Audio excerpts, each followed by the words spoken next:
അങ്ങനെ ഇരിക്കെ 1884 അദ്ദേഹത്തെ ബിഷപ്പ് തൻ്റെ അരമനയിലേക്ക് വിളിപ്പിക്കുകയാണ്.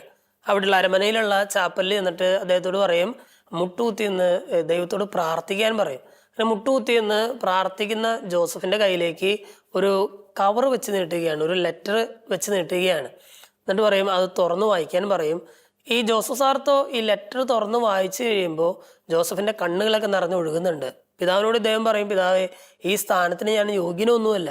എന്തായിരുന്നു ആ കത്തില്? മാന്തുവായ് എന്ന് പറയുന്ന ഒരു രൂപതയുടെ ബിഷപ്പായിട്ട് ജോസഫ് സാർത്തോയെ നിയമിച്ചുകൊണ്ടുള്ള ഒരു കത്തായിരുന്നു അത്. ജോസഫ് പറയുകയാണ്, പിതാവ്, ഈ സ്ഥാനത്തിന് ഞാൻ യോഗ്യനൊന്നുമല്ല. അവർക്ക് എന്തോ തെറ്റ് പറ്റിയതാണ്, അവർക്ക് എന്തോ പെശക് പറ്റിയതാണ്, ഞാനൊന്നല്ല ഈ സ്ഥാനത്ത് വരേണ്ടത്. പിതാവ് പറയണം, അത് തെറ്റ് പറ്റിയതൊന്നുമല്ല, ദൈവം തന്നെ തിരഞ്ഞെടുത്തിട്ടുണ്ട്. അവര് പറയണത് നീ അങ്ങോട്ട് അനുസരിച്ചാൽ മതി, ദൈവം തന്നെ തിരഞ്ഞെടുത്തിട്ടുള്ളതാണ്. ആ രൂപതക്കാർക്ക് ജോസഫത്തിനെ സ്നേഹിക്കാൻ പറ്റിയില്ലെങ്കിൽ അവർക്ക് വേറെ ആരെയും സ്നേഹിക്കാനായിട്ട് സാധിക്കുകയില്ല.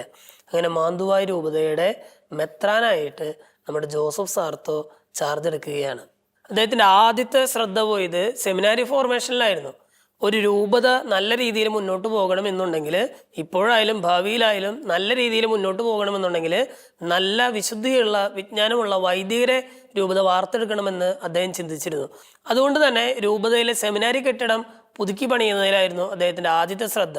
സാമ്പത്തികമായിട്ട് വളരെ പിന്നാക്കം നിൽക്കുന്ന ഒരു രൂപത ആയതുകൊണ്ട് തന്നെ ആ രൂപതയിലെ സെമിനാരി കെട്ടിടം പൊളിച്ചു പണിയാനായിട്ട് ഈ മെത്രാന്റെ കുടുംബസ്വത്ത് വിൽക്കേണ്ടി വന്നു എന്ന് നമ്മൾ വായിക്കുന്നുണ്ട്. അങ്ങനെ സെമിനാരി കെട്ടിടം പുനരുദ്ധരിച്ചതിന് ശേഷം സെമിനാരി ഫോർമേഷനിലും അതുപോലെ തന്നെ വൈദികരുടെ ഫോർമേഷനിലും അദ്ദേഹം പ്രത്യേകം ശ്രദ്ധ കൊടുക്കുകയാണ്.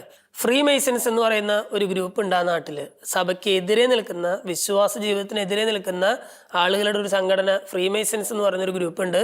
അതുപോലെ തന്നെ ഗവൺമെന്റിനും ഭരണത്തിനും എതിരായിട്ട് നിൽക്കുന്ന വിപ്ലവകാരികളായിട്ടുള്ള ആളുകളും ആ ഒരു നാട്ടിലുണ്ട്. ഇവരുടെ രണ്ടുപേരുടെയും സ്വാധീനം കാരണം മതത്തോടോ പ്രാർത്ഥനയോടോ ഒക്കെ ഒരു വളരെ വല്ലാത്തൊരു വിരക്തി തോന്നിയിരുന്ന ആളുകളായിരുന്നു ആ രൂപതയിലുണ്ടായിരുന്നത്. പിതാവിന് മനസ്സിലായി, ഇവരോടൊക്കെ എതിർത്ത് ജയിക്കണമെങ്കിൽ, അല്ലെങ്കിൽ ഇവരുടെ സ്വാധീനത്തിൽ നിന്നും ആളുകളെ തിരികെ കൊണ്ടുവരണമെങ്കിൽ വിശുദ്ധരായിട്ടുള്ള വൈദികരെ ആവശ്യമാണ്.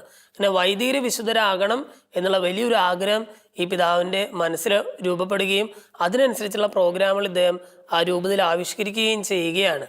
പിതാവ് ഇപ്രകാരം പറയുകയാണ്, എല്ലാ വൈദികരും വിശുദ്ധ കുർബാനയ്ക്ക് മുമ്പ് കുമ്പസാരിപ്പിക്കാനായിട്ട് സമയം കണ്ടെത്തണം. കുമ്പസാരക്കൂട്ടിൽ നിങ്ങൾ സമയം കണ്ടെത്തണം, പ്രത്യേകിച്ച് വിശുദ്ധ കുർബാനയ്ക്ക് മുമ്പ്. കുമ്പസാരക്കൂടിനോടും വിശുദ്ധ കുർബാനയോടും ഒരു പ്രത്യേക അടുപ്പമുണ്ടായിരുന്ന ഈ ബിഷപ്പ് വൈദികനായപ്പോഴും ബിഷപ്പായിരുന്നപ്പോഴും കർദിനാളായിരുന്നപ്പോഴും മാർപ്പാപ്പയായിരുന്നപ്പോൾ പോലും കുമ്പസാരിപ്പിക്കാനായിട്ട് സമയം കണ്ടെത്തിയിരുന്ന ഒരു ബിഷപ്പായിരുന്നു നമുക്ക് കാണാനായിട്ട് സാധിക്കും അദ്ദേഹത്തിൻ്റെ ജീവചരിത്രം വായിച്ചാൽ.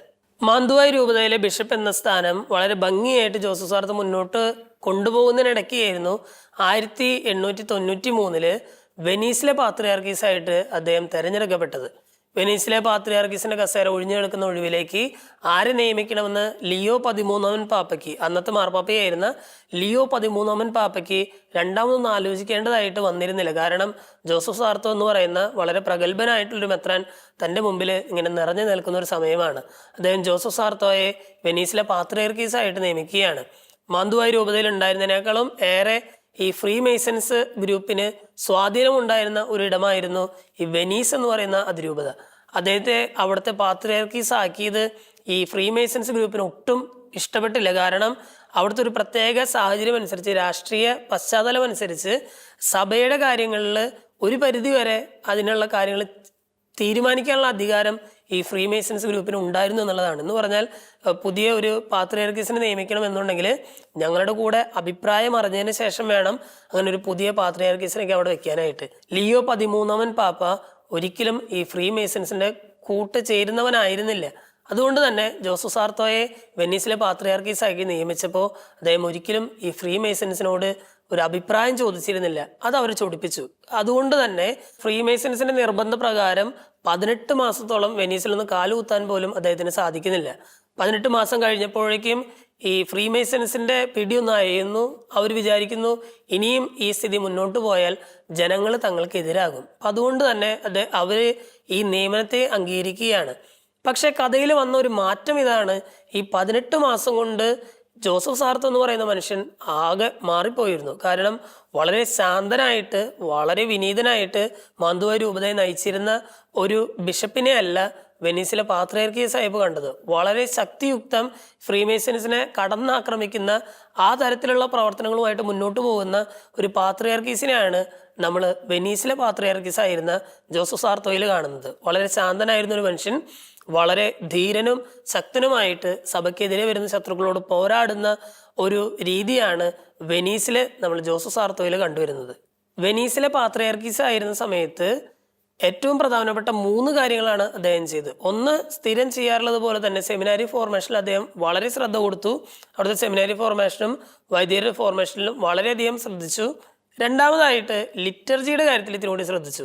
കാരണം വളരെ ആഘോഷമായിട്ട് ഈ ലിറ്റർജി മുന്നോട്ട് കൊണ്ടുപോകാനുള്ള ചില നിർദ്ദേശങ്ങളൊക്കെ അദ്ദേഹം മുന്നോട്ട് വയ്ക്കുന്നുണ്ട്.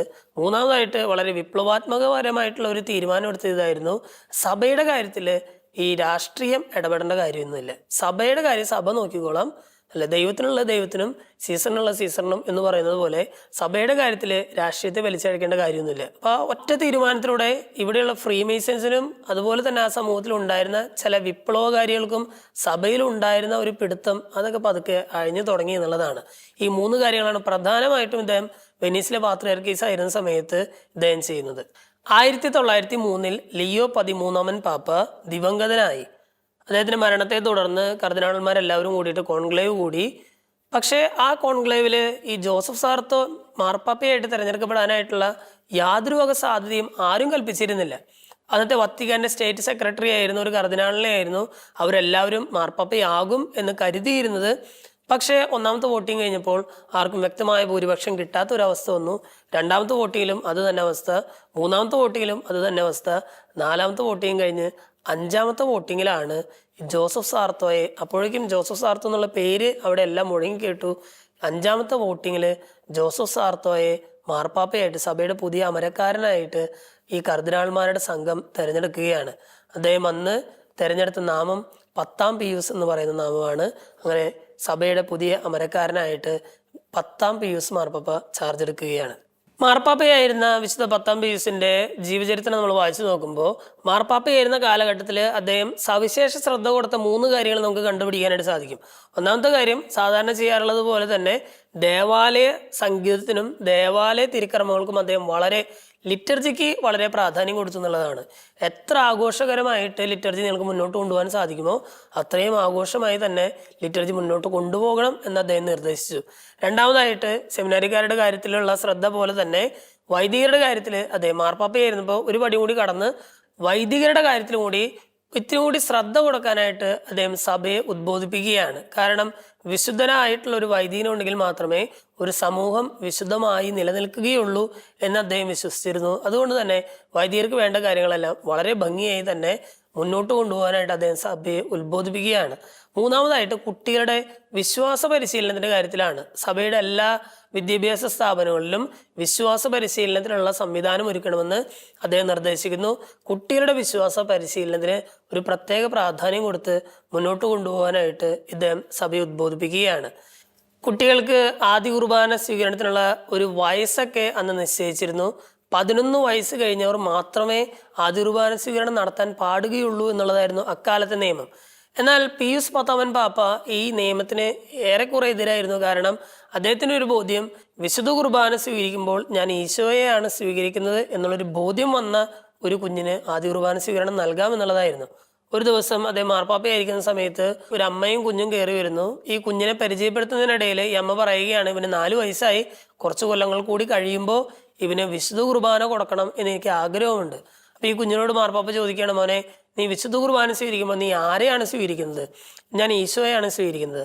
ആ വിശുദ്ധ കുർബാന അപ്പത്തിൽ ആരാണ് ജീവിക്കുന്ന ദൈവമായിട്ട് ഉള്ളത് എന്ന് ചോദിക്കുമ്പോൾ ഈ കുഞ്ഞു പറയുകയാണ്, അതിൽ ഈശോ ജീവിക്കുന്നുണ്ട്, ആ അപ്പത്തിൽ ഈശോ ജീവിക്കുന്നുണ്ട് എന്ന് ഈ കുഞ്ഞു പറയുകയാണ്.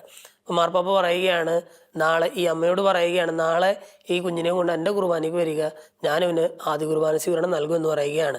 അതായത് വിശുദ്ധ കുർബാന അപ്പത്തിൽ ഈശോയാണ് വസിക്കുന്നതെന്നും ആ ഈശോയാണ് ദിവ്യകാരുണ്യ സ്വീകരണത്തിലൂടെ എൻ്റെ ഉള്ളിലേക്ക് കടന്നു വരുന്നതും എന്നുള്ള ഒരു ബോധ്യം ഉള്ള എല്ലാ കുട്ടികൾക്കും ആദ്യ കുർബാന സ്വീകരണം നടത്താമെന്ന് മാർപ്പാപ്പ ഒരു പുതിയ നിയമം കൊണ്ടുവരികയാണ്.